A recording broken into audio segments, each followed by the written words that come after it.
والله من ساعة ما ابويا الحاج بابا يتوفى وانا ميت في الزراعات خالص. الله يرحمك يا ابويا. الله يرحمك.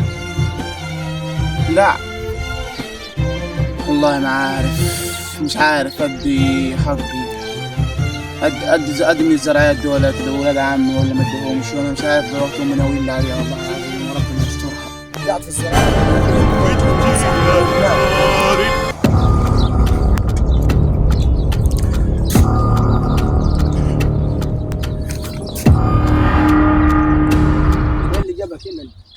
طب سلم ولا اقول حاجه؟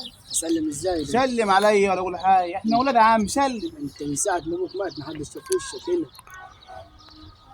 عشان ارضنا. ارض مين؟ ارضي، ارضي وارض جدي وارض ابويا. ارض مين؟ ارض وارض جدي وارض ابويا. تحت انا واخويا. تحت انت وابوك. ايوه مش قال لك المرحوم ابويا زمان، مش قال لك اللي انت ابوك في ايطاليا ده 13 سنه؟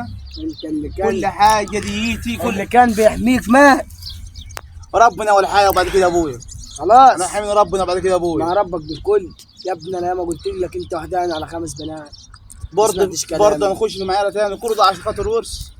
ما فيش ورث كده، كله بقى بتاعنا احنا. كله ده عشان خاطر ورث، عشان خاطر الفلوس. يحرق ابو الفلوس اللي تعمل ولاد عم كده. لا ده هي الفلوس كل شيء. ده انت لو طرت هتموتني بسبب الفلوس. ما هو نهايتك عليد النهارده. طب وريني كيف نهايتك عليد.